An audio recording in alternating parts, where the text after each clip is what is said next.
ప్రతిపక్షం అనలేము, ప్రతిపక్షం ఇవ్వలేదనే ఆయన గోలంతా. జగన్మోహన్ రెడ్డి గారు ఈరోజు అసెంబ్లీకే వెళ్ళను అని మొండికేసుకొని కూర్చున్నారు. ఇది భావ్యమేనా అని మళ్ళీ అడుగుతున్నాం. జగన్మోహన్ రెడ్డి గారు, ఆయన ఎమ్మెల్యేలు అందరూ కలిసి 11 మంది ఉన్నారు. మరి వీళ్ళని గెలిపించింది ప్రజలైతే ఆ ప్రజలను వాళ్ళు అసెంబ్లీలో రిప్రజెంట్ చేయాల్సిన అవసరం వాళ్ళకు లేదా? వారి బాధ్యత కాదా? జగన్మోహన్ రెడ్డి గారు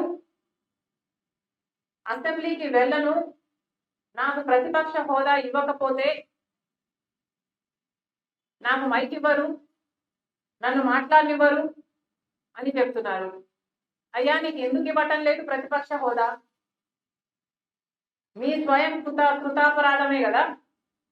మీకు 11 మందే గెలిపించారు ప్రజలు అంటే, ఒకప్పుడు 151 మందిని గెలిపించిన ప్రజలు మిమ్మల్ని 11 మందినే గెలిపించారు అంటే మీ స్వయం కృతాపరాధం కాదా? ఎన్ని మాటలు చెప్పారు మీరు ప్రజలకు? ఆఖరికి రాజశేఖర్ రెడ్డి గారి జలయజ్ఞం ప్రాజెక్టు నవరత్నాలలో అదొక రత్నం. 6 నెలల్లో రాజశేఖర్ రెడ్డి గారు వదిలి వెళ్ళిపోయిన ప్రాజెక్టులు అన్ని పూర్తి చేస్తామని చెప్పి కూడా మీరు పూర్తి చేయలేదు.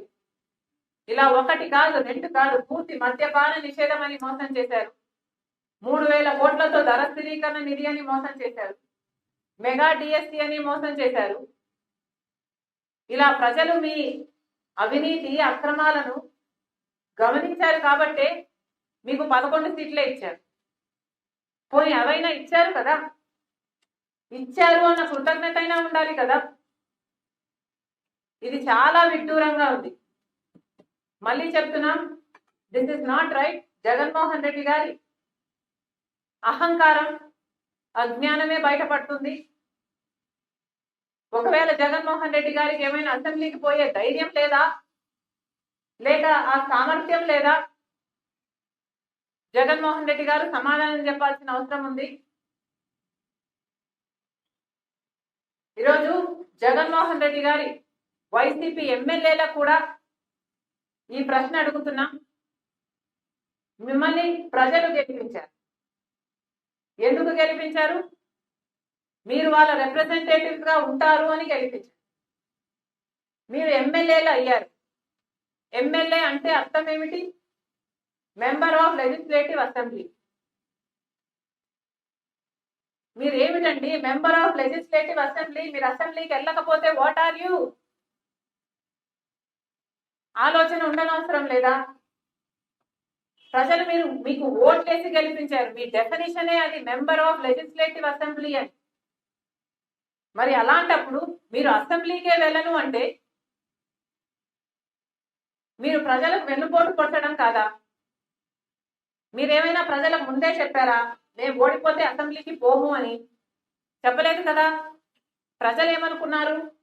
మిమ్మల్ని గెలిపిస్తే వాళ్ళని అసెంబ్లీలో మీరు రిప్రజెంట్ చేస్తారు అని కదా వాళ్ళు అనుకున్నారు. మరి అలాంటప్పుడు మీరు ఇప్పుడు అసెంబ్లీకి వెళ్ళకపోతే మీరు ప్రజలను మోసం చేసినట్టు కాదా? మీకు ఏ హక్కు ఉందండి మేము అసెంబ్లీకి వెళ్ళము అని చెప్పడానికి? జగన్మోహన్ రెడ్డి గారిది అంటే అహంకారం అనుకోవచ్చు. మీ అందరికీ ఏమైంది? ఒక్కొక్క నియోజకవర్గం నుంచి మిమ్మల్ని గెలిపించింది నియోజకవర్గంలో ఉన్న సమస్యల గురించి మీరు ఫ్లోర్ ఆఫ్ ది అసెంబ్లీలో మీరు మాట్లాడాలి అని కదా. మీరు అక్కడెక్కడో మాట్లాడతాం, మా ఇంట్లో మాట్లాడతాం, పక్కింట్లో మాట్లాడతాం అంటే ఏమర్థం ఉందండి? మాట్లాడొద్దు అనటం లేదు, పోరాటాలు బయట చేయొద్దు అనటం లేదు, కానీ అసెంబ్లీలో కూడా చేయాల్సిన అవసరం ఉంది కదా. ప్రజలు మీరు పంపించిందే మెంబర్స్ ఆఫ్ లెజిస్లేటివ్ అసెంబ్లీ అయితే మీరు పోము అంటే ఎంత అజ్ఞానమో ఇది బయటపడుతుంది. మళ్ళీ చెప్తున్నాము, దిస్ ఇస్ నాట్ రైట్.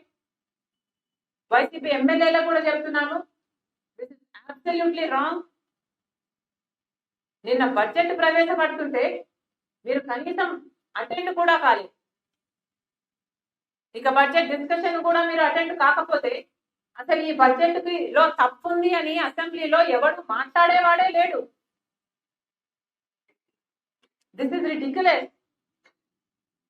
వెళ్ళాల్సిన అవసరం ఉంది. సర్కారు చేస్తున్నది అన్యాయం అయితే అన్యాయం అని చెప్పాల్సిన అవసరం ఉంది. సూపర్ 6 కేటాయింపులు ఎక్కడున్నాయని అడగాల్సిన బాధ్యత మీకుంది. ఇసుక దందా జరుగుతుందని చెప్పాల్సిన బాధ్యత ఉంది. బెడ్ షాపులు పుట్టుకొస్తున్నాయని మీరు ఫ్లోర్ ఆఫ్ ది అసెంబ్లీలో మాట్లాడాల్సిన అవసరం ఉంది. ఇవేవి మీ బాధ్యతలుగా కనిపించటం లేదా? మళ్ళీ చెప్తున్నాం, మీరు అసెంబ్లీకి వెళ్ళకపోతే రాజీనామాలు చేయండి. మీరు రాజీనామాలు చేయండి. ఈసారి మళ్ళీ మీరు నిలబడితే ప్రజలకు చెప్పండి, మేము అసెంబ్లీకి వెళ్ళము, మిమ్మల్ని గెలిపించినా మేము వెళ్ళము అని చెప్పండి. అప్పుడు మీరు మీకు ఓటేస్తారేమో చూడండి.